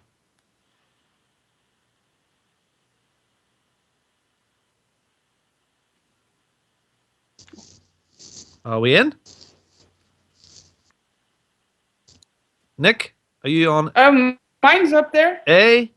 Rich is on D, and Dave's on D. And D is absolutely correct. And that is Canada. Get in. Until Dawn was. Very good. And Dave has 100% record on the trivia. No, let's not get too carried away now, though. He's overtaken some people. And that's a point for Rich and a point for Nicole to stretch. Yeah, I'm not even listening to you. I was banning somebody. Oh, good. Go for it. Banning someone. All right. That was good. Thanks very much, Jason Johnson. Thank you, your trivia master and king. All right, Rich, would you have a little blast through those new releases? And I've marked. I'm going to disappear for 2 minutes. So, but I've started these up. Stickbold, I just want to talk about it. Stickbold's coming out. I played this at EGX last year, and it's like dodgeball like you've never seen before. It's coming out for everything over the next month, and it's absolutely brilliant. Highly recommend. Okay. Dave, you'll maybe want to talk about Dirt Rally if you know anything a wee bit about it. And I fire do. off. Okay. Let's go. Right, so Back a sec. okay, now that he's gone, what a prick. What Yep. what a prick. I'm only messing. I'm really messing. New releases 2016 Link. I don't think I was supposed to read that bit. This week we have Organic Panic coming onto the Xbox One. Stick Bold, a dodgeball adventure for PC. I believe Robin was going to talk about that when he comes back. We have Green Game Time Swapper also coming to PC. A lot of shit comes to PC, doesn't it? It's like saturated. 1979 Revolution. Black Friday comes to PC und Mac. That's German, by the way. Did you really say Revolution? Revolution. Assassin's Creed Chronicles Revolution. Trilogy Pack comes to the Vita for anyone who's still got one. I think ours is Just shiny. I think ours is propping up the fridge. I think. Dead Star is coming to PS4 and PC April 5th. Dirt Rally. Now, Oh, I thought this said dirty. Dirt Rally used to be a good game when it was called Colin McRae. Yep. I could be corrected. I'm sure Henwood might, if he's still in the chat, he might actually correct me. But this could be the game that's got where they like verse each other, where the two rally cars going around at the same time on the track. Oh, wow. Instead of just the typical time trial thing as you go. Yeah. So yeah, could be great. Who knows if the turning's any good in it? Most of rally games are a bit shocking when it comes to turning. Yeah. Well, that Something could be me. kind of like slot cars in the dirt. Y'all have slot car Yeah. racing. Remember that when you were a kid? Yeah, we have Destruction Derby. Now that's a game. We should bring that game back. Yeah. Dave, why is your nickname Brownfinger? Oh, yeah, because Parsnip's driving us nuts. Oh, is he? Oh, Yes. well, no, there's no reason for that. Anal's all right. I don't know. I mean, Is it You're gonna because ask him, you really. stuck your thumb up a dog's ass again? no. Because I it's a have. cat. I did that. Yeah. Thanks, It was a Rich. cat. It's fine. Back to this. Oh, and by the way, Moving Penwood on. says Dirt Rally is boss. Dirt Rally is Rally is boss. I remember. I I think thought it would chip him. Sega Rally was the rally game to go to back in the day, and then I think like Colin McRae came out. But Rally. I think V Rally was before Colin McRae, if I remember rightly. So we had like V Rally, and then like Gran Turismo 2 had a decent rally mode, but then Colin McRae came out, and it was just the dog's bollocks. I had my Mitsubishi Lancer all the way, and my Subaru Impreza. Right, next, Enter the Gungeon on PS4 and PC April 5th. Europa Universalis 4, Mare Nostrum. What's with all these foreign names? Or is it just the way Mare I'm- Nostrum. Mare Nostrum. Is it just the way I'm saying it? Job Simulator coming to PC. So if you're at home and you Can I don't, chip in on this, by the way? Oh, Can I goodness. chip in on Look, Job you Simulator? don't have a job, yeah, I was just you gonna can say, simulate. if you don't have a job, you might as well just like Yeah. pretend. Can I get a job that's only 16 hours? I've got benefits. Yeah, I believe Right? that they are bringing out Alright. benefits for people who have Job Simulator. Yeah, Job Simulator is a bit like Surgeon Simulator, and it's VR as well, and it really is menial tasks. It's really awful. I mean, you have to you cook a short order cook, and you do faxing and stuff like that. There, it's just okay, Do you reckon you get recorded conversation if you log in too late for a day? probably.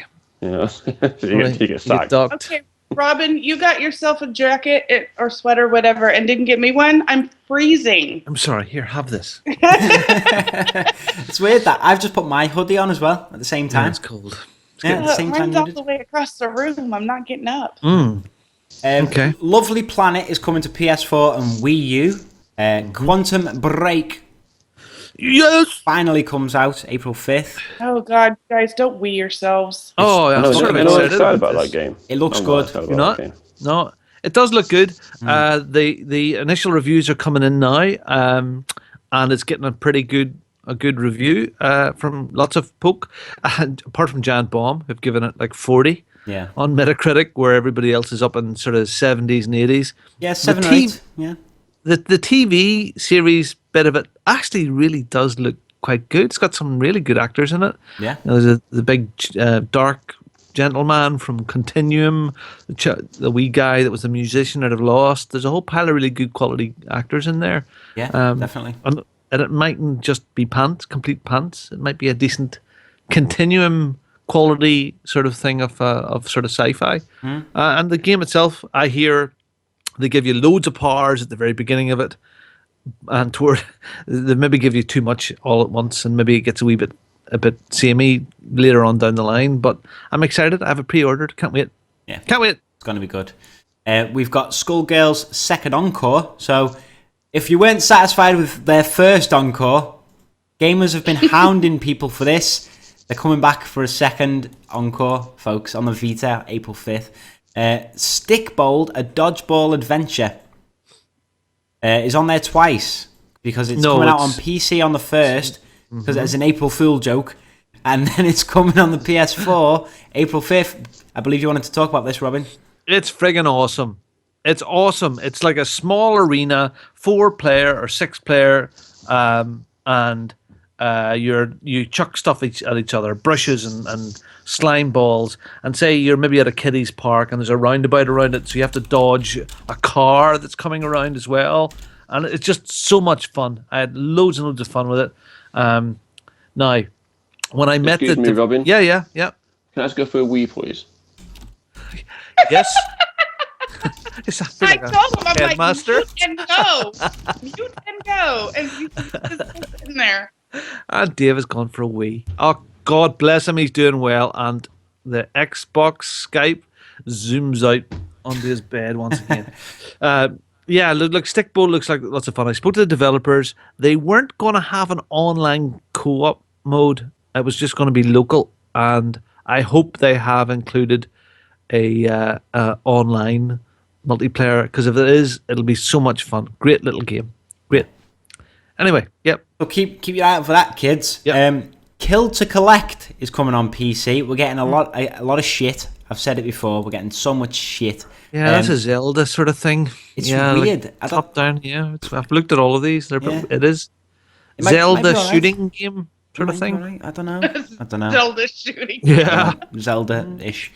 Letter Quest, Grimm's Journey, Xbox Christ, this One. is- I think the title of this. Have you ever wondered what it'd be like to have a Scrabble game that was like an RPG?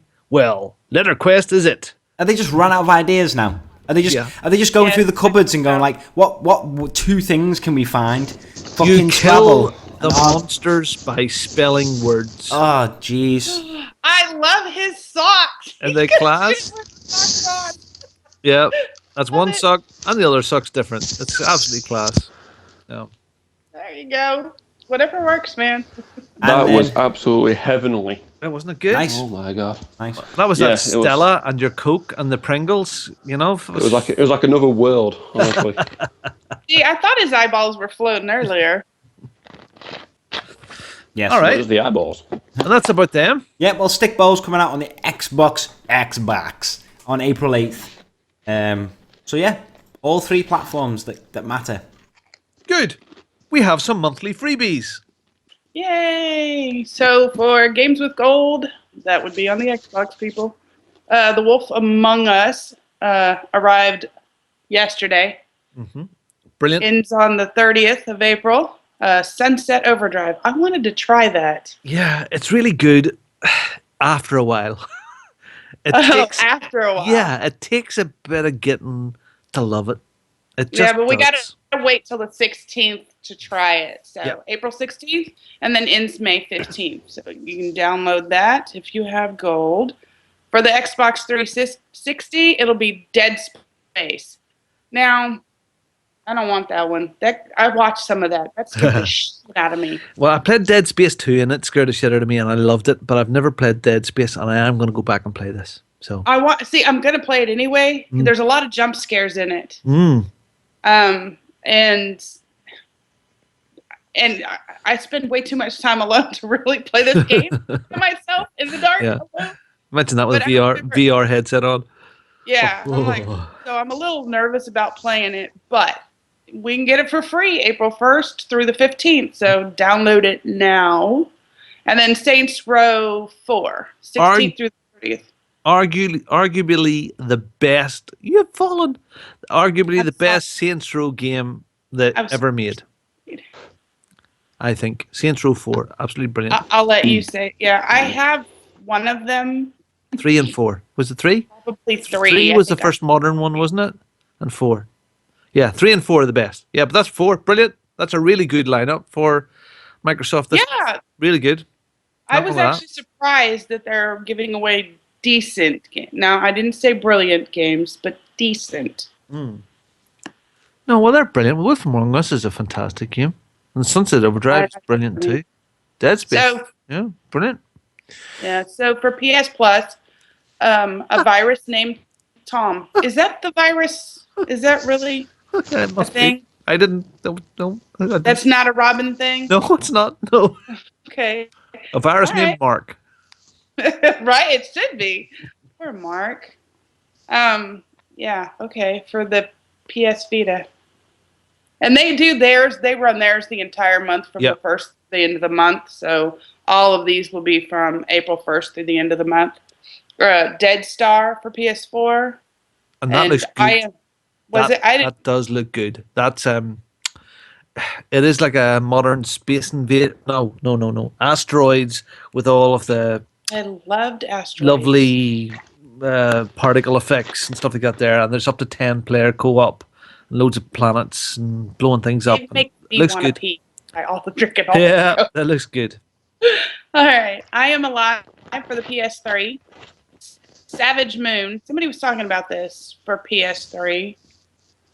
And Shoot See Me, PS Vita, and Zombie for PS4. And I believe that's the Wii U port, I believe, which was called, what was it, U Zombie or something? Was that? Maybe I'm completely wrong, but I think that's what that is. Okay. Well, that's been on my PS4 in forever. good. Everybody, it's good for free. I wonder if you can trade those in for 10%. All right. So this wee section here is going to take a minute or two longer than normal because there's some big stuff happening this week. And hopefully, Dave, you can give me a hand here. Forza 6, the IndyCar Championship is coming to a close. Last Wednesday, we had a great night's racing at Road America, and the man himself, Smurf, was the winner. It was closely fought with Henwood in second and Womble in third for the second time in 2 weeks. So it's all very, very close. We're going into the final deciding round this Wednesday night, and it's an oval at Daytona, and it's at night time, which is a brilliant atmosphere. I'll quickly rattle through the standings and give me a thought. There are 4 teams. The GoDaddy team is in the lead with Red Bull in second, Team Ganassi and DHL always coming last there, and they're well behind it. I think GoDaddy have the team. I think they've got that one now. But in individual scores, it's very, very close between Chris Henwood and Dave here at Smurf. It's all going to come down to the last race between you two guys, I believe. Well, yep. Tequila is in third. Wudan is in fourth and fifth, all very, very close together, and myself in sixth. I'm pretty out of it there, but in the midfield with myself and Parsnip, Womble, Taffman, Ginger, Blue Brew, Fish, Target, and Jaggy, we've all had a great time with this. Now, the thing about the ovals is it can be very, very good for Ordy with his wheel and Parsnip with their wheels. Parsnip. And wheel is very important for oval racing because you can be consistent with your angle around the corner, and this is where Parsnip shines. So that Parsnip actually could be and Ordy could be big deciding factors in this championship. It has been brilliant, Dave. It's been really good fun. It's been very good. I always like the leagues that obviously Henwood puts together for the guys and everything like that. I mean, the great thing about this one is the fact that I don't think I've got a chance of winning it. Henwood should take it. I'm just hoping someone crashes him out, and therefore I might be able to get around him.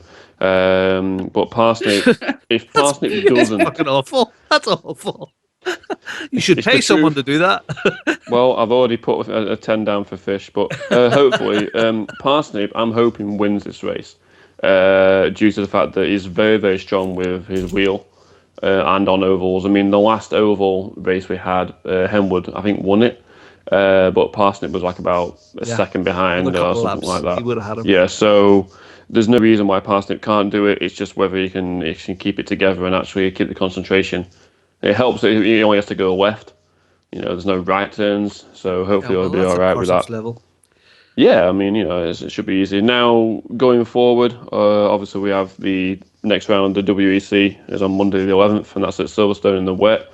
That's going to be a little bit tricky. Yeah, and to explain, the Well- WEC are the big, massive The big prototype daddies. cars that you would see Yeah. in Le Mans. So very, very powerful and a very, very slippery course.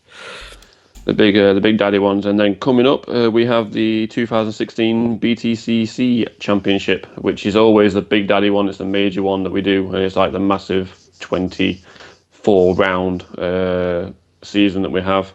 Testing's doing that right now. You can pick a track. I think it's the back mono. I could be wrong. I think it's the back mono that you go around and put a time down for that one. I'm sure the track will be in the chat now. Okay, so I didn't know that. So I picked my car. Chris Henwood is fantastic at tuning these things, and he's done a lot of the designs, and he's replicated. I actually looked today. I actually looked up my Honda Civic, and it's almost identical to the real life car. It is. And he's went through all of the cars in this year's championship for those teams and done the designs. I mean, he really should, and I don't know if he does or not, send these off to these teams because. They're works of art. The stuff that in the time that he puts into this. He's amazing, to be fair. I must admit. I mean, I do give him a lot of stick. But He deserves it. He is a really nice guy, and the actual paints that he does. I mean, he does them so fast as well. I mean, I could try and do something, and I'd turn out like a Van Gogh picture or something, but he just like picks it brilliantly. Yeah. Van Gogh is brilliant. What do you mean? in comparison to actually, doing the painting like sort of like point for point, he's very abstract, isn't he? Yeah. At the same time, so. Oh, and considering that when you design it, Nicole, when you're already. Yes, I'm already. In Forza, when you design a logo, so you've got a team logo or Pirelli tires or the way that's done. It's all. I love Pirellis. Go ahead. It's sort of all done in vinyl, like why you print with vinyl, so everything is cut. And it's all layered, so everything has to be created by hand. And it's awkward. It's not that intuitive. And what he manages to get this to do is just brilliant. Really, really good. Cool. I've actually asked him many times to actually do like lessons, like a 1 to 10 video. tutorial of how to actually create them. YouTube it. And how I'd watch to that. do the shapes and the circles and put them all together. It's amazing. I mean, I just stick a flame down the side and think it's excellent. But anyway, after that. By the way, BTCC cars, we've actually tested them all now, and all within. Well, I can get every single one within 2 tenths of each other. Yeah, it's around really the good track. racing. Yeah, brilliant. We So- had good fun testing the other night. It was good. Yeah, so it's very, very good. And that's pretty much about that, to be fair. I just hope I win the Indies and stuff head off. So look, it's a great bunch of people that are racing here. We have great fun, great crack. It's and again, there's racing for all levels. So there's people coming up through the ranks, and like myself now, it's been a couple of years. Or I'm in sort of midfield, and I can snag the odd really good finish. So look, if you want to get involved, please contact on Twitter at the Henwood or at Parsnip Nose 3000, and we'll give you all the information. You can come along. You'd be more than welcome to join in. Yeah, see, I can race real cars. Those little fake cars on a screen really screw me up, which is why I like Pirellis, by the way. Well, I'm sure you would be epic if you got into it. Speaking of which, Rich. Yes, we are epic. It's that time again, folks, for me to cough. I think it's almost done. Actually, we are epic. We might be speaking out of turn here. But Yeah, but basically, if you've got 30 seconds of footage of you doing something extra fucking cool in games, send it to us and we'll send you a life-changing 20 gaming books. Post your clip to our Facebook page, which is epic.g4te.com. That's epic.blah blah blah blah blah. Or you can send your link to Bongo himself, bongo@g4te.com, and he'll look at it, he'll sort it out. You can win $20, which will buy you some pretty cool games. For $20, you can get some of the best games in the last 10 years. So, go for it. You can. Limbo. Yeah. Enough said. Enough said. I enjoy spending my my 20 bucks that I got for. Oh, that's fine. Okay. There you go. Oh yeah, you won. You were a winner. Won it, yeah. You Yeah. were one of the tributes that won. Fantastic. See, I've never won it because like real epic people don't win awards. We just are. I'm only messing. Jokes. God. Jokes. Okay. Can you That was like Rich. get the missus to smack you for us, please, Rich? She can't hear me. She's working. She's busy working away. Oh, she can hear me. Shh. So we're about done. So that quarter is finished. There will be a winner announced next week, and we'll decide whether we're going to run this. So if you want to get your video in, get it in really quickly, and it'll get into this judging. So we'll decide. Well, then the winner will be announced next week, and we'll decide whether it'll go on a wee bit more with this or not. Nick, we have some victories achieved. I know you love this. So, I suck at explaining this, Okay. though. Victories achieved. It's our little Twitter contest. So you have to take a selfie of you finishing a game. Make sure you're following at g4te.com, spell out the dot, on Twitter. Post that selfie of you and the end credits, and we will repost it for whatever reason. No. I notice it's always on my feed like twice. And our contest is currently running April 1st through June 30th. You enter to win either $20 or £15 gift card for, I have to scroll, sorry, PlayStation, Xbox, or Steam. Once you like that, I scrolled with my head. Yeah, cool. It's like when you jump in Mario and you jump with the controller. But that's, oh my God, I do that with that's like games because you can't turn corners like that. Yeah, it is. It doesn't Brilliant. work. I know. It does in the Wii, but not for real. So let's see, who do we have up for victory? Is there a real victories achieved winner already? Mm-hmm. The quarter's Did we over. not- It is over. Yeah. So we're starting a new one now. So the winner. Who's the winner? Who's the winner? Ooh, the winner is Caliburn M for South Park, The Stick of Truth, on February 2nd. Congratulations. Congratulations. So- And I have just sent him his tweet to tell him right now. Now you guys in America do your dates backwards, don't you? So so That is one it works. is it February the 2nd or is it Or the 2nd of February? Which is it? Okay, look, because see, I grew up in where I always had to write out differently, and so I get really confused. We We will, know. if you're gonna write it like that, it No, it would was be just- February 2nd. It was just a joke So- because it says like 0202. Backwards it's 0202. yeah, either way. Just me being a But dick. see, I always write the month and then. No, but 0202 is wrong. It has to be 0202. Yeah, that's what I'm saying. It Yeah. can't be 0202 if Yeah. if it's 0202. You guys suck. Yes. Not again. Okay, so I'm just sat here. oh, you're fine. Enjoy your No, crisp. I like and you your too. Coke. You're fine. So can I read this? Yeah, week's- yeah, on you go. Yeah. Thanks. We're done with the date. Mm-hmm. So Caliburn M for XCOM 2, Companion Cube for John Woo's Stranglehold. Sorry. Amorous 89 for The Division Story.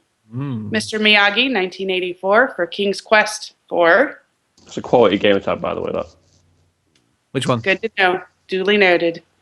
Bongo the Sane. Yep, he's pushing up flowers in Minecraft Story Mode Season 1. Flowers. For us. Has to happen once you, every show. Mr. Miyagi 1984 again for Space Quest 2 VGA. John Mouse Entwined. He gets a half point for that. Is it? I don't know what it is. And then Pebbles. Carpe Diem. I like that. Very half point. 6 minutes to complete. Yes. And that very good. Well done, everybody. And that moves us on to sort of my completion chart. So the idea behind this is everybody that enters the victory achieved, you get put into the draw, and just like Caliburn, once a quarter we draw it randomly, and you win some money. The completion chart is something a wee bit extra. So if you finish a full game, you get 1 point. Or if you finish a short game like indie or a long DLC or an iOS game, you get half a point. And if you want to work out how I decide on that, you go to howlongtobeat.com and that'll tell you how long it takes to complete the main game. I decide. He decides. Basically, I do. How yeah, long? it's like I am he's the like an final emperor. judge. He's like Yeah. the emperor. So for every full point that goes in, I will donate 1 point to extralife.org, which is our children's charity that we would support here. And so far this year, there's 105 points, and that means there's $105 for the kiddies. The winner at the end of the year will also get an Overseas Connection t-shirt and a custom mug just for them. And 36 people have scored so far. It's changing around. Amras is way out in the lead with 17 points. Caliburn has moved into second with 8.5 points. Companion Cube is there at 8. And Mr. Miyagi has also moved up with 7. Sarah's sitting there at 6 and I'm at 5. And there's 36 people. We'll post those up. So that's great stuff. So thank you very much for supporting that. And we'll continue to keep on doing that all year. Rich, would you like to start to take us home, please? Yeah, sure. Be gentle. Okay. If you want to be part of this podcast every week, because we do this live for like no reason other than to make people happy, and also to see each other because we miss each other, you can go to live.g4te.com or twitch.tv/G4TE. We're on here every week, 11 p.m. UK time. The other times don't matter. You can email the show. We will read your email out. We don't get a lot of emails, really, mostly because we don't read them, but we will read them if you email podcast@g4te.com. You can tweet the podcast at our other name, which is @OC_podcast, because @OC podcast was taken. You can go to FB, I make myself laugh, fb.g4te.com. That's our Facebook group. We are always on there. That's probably where our busiest place, Facebook. Facebook and the pub. It's like our two busiest places. You can give us some money as well. Donate.g4te.com, because we use that money to fund our Victories Achieved shit so people can buy Limbo. That's what it's for. We pay ourselves anyway, but that's what it's for. iTunes and Stitcher, no one uses them anymore. Dead technology. But if you want to leave us a review on there, you can. Just go there, leave us a review. We'll read it out. Even if it's one star, and now we've got to pass it round like a speed round. Speed round. Go. Okay. Go, Nicole, Bongo. would you like to shout anybody out today? Yes. Y'all, this was really fun. And because I was instructed to wish Chapstick a happy birthday, even though it was 2 days late, because Greg can't do time either. No, or sums. Time or money or sums. No, for Greg. So happy birthday 2 days late to Chapstick. Greg said you had to sing it. I was not. No, I'm not singing it. No, that's he said that. You had No. The only person, Henwood was the only person that got that birthday song. We're good. So, look, Soul Brother said, all right. So, yeah, we're good. You can find me on Twitter, OC_Amaryllis, Amaranth on the Xbox, and Amaryllis on the PS4 and Steam. So, feel free to send me a friend request, and if you're not an ass, we'll play games. I'm just kidding. It's a big reach there. So it is. There's lots of those asses about. Yeah. I'm just because it has to do with the conversation we had. Okay. Earlier. Let you have it. You have it, Robin. I know you got to close us out, but still. Yeah. Okay. Look. Also, happy birthday to Chapstick.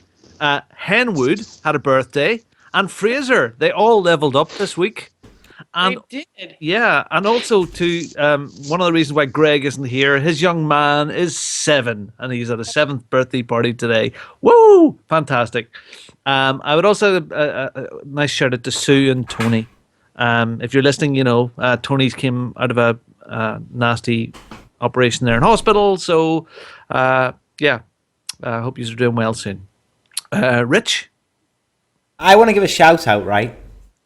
I want to give a shout out to Jill for coming on the podcast before. that was cool. Thanks, Jill. Cheers. Thanks, Jill. She's doing a PhD, which I only learned the other day. Is you know, like nominals, like doctor is DR. That's obviously short for doctor, or MD is like medical doctor. PhD stands for Doctor of Philosophy. That's what it stands for. But you can get a PhD in anything. So that's weird. That I think that's really weird. So if you got a PhD in like law, you're a Doctor of Philosophy in law. I just think that's really strange. So shout out to Jill. Shout out to Nintendo because they released Miitomo in the Europes, which I've not played. I've installed it, and so yeah, shout out to that. And I did want to shout out someone else. I can't remember who it was. Maybe you, Dave. Me, because I'm awesome. Yeah, Nicole's No. awesome. Aw. Maybe Dave for coming on. I think this is the first time we've ever spoken the words in real life. I know. In any life, it maybe. It feels amazing to know you. Well, you've been listening to me for a million years. Coming in your ear. I know. And you're not the only one to do that. No. Remember that? I said sex for your ears. And Yeah, y'all thought I see? was... You said it. A shout out to Robin as well for being a great host tonight. So who's next? Dave? Do you want to go next? It's me. Dave, the best for last. Well, I suppose I've got to give a shout out for Bongo for letting me come on the podcast. Thank you very much for you guys for putting up with me for so long and trying to see up my shorts for the last 2 hours. And also the case of, well, it was the start of it, like a joke for me to come on, by the way. It was like, hashtag Smurf podcast. And it actually came true, so thank you. Just shows what perseverance and being a cocky little bastard can get you. Smurf for podcast, hashtag. Now it's Smurf Goes Live, by the way. No, it should be Smurf Gone Live. So yeah, well, thanks to, shout out to my track family. They're always there for me, and if we get through life, just in general, really. I've got a lot of things going on right now, in personal life and everything, sort of thing, and they're always there to bend my ear and to chat to stuff. That's very nice of them to be there for. I'm tearing up. So anyway, that's it from me. So thank you very much for having me, Dave. Thank you very, very much for coming on. It's been lovely having you on, and you done really well. It was really great, man. I think thanks to the guys for making this nice and easy tonight, and thank you very much all. Look, would you like to do a final shout out for the Shatters there, Nicole? Yes, we actually, Soul Brother came in right at the end there, but yes, because I told you I have to say it like Soul Train.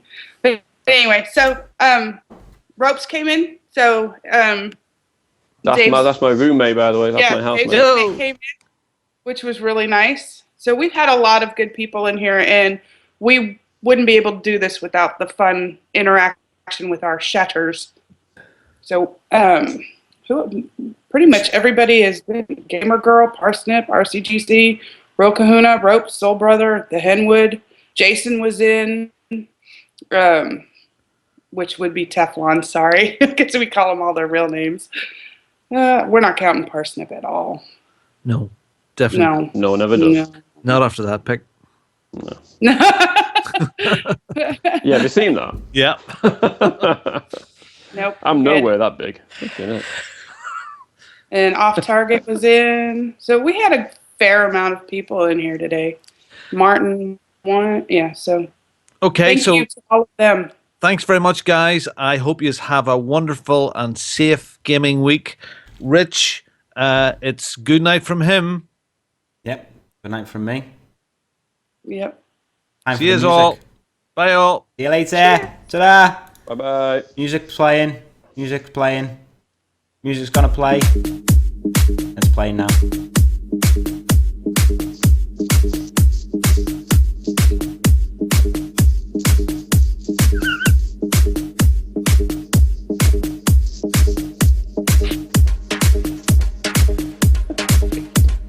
That's how I dance. That is Not literally how I you. dance.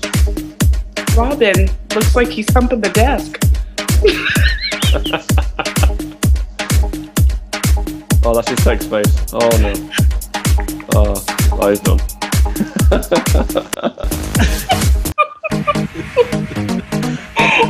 Are we clear? Let's dance it.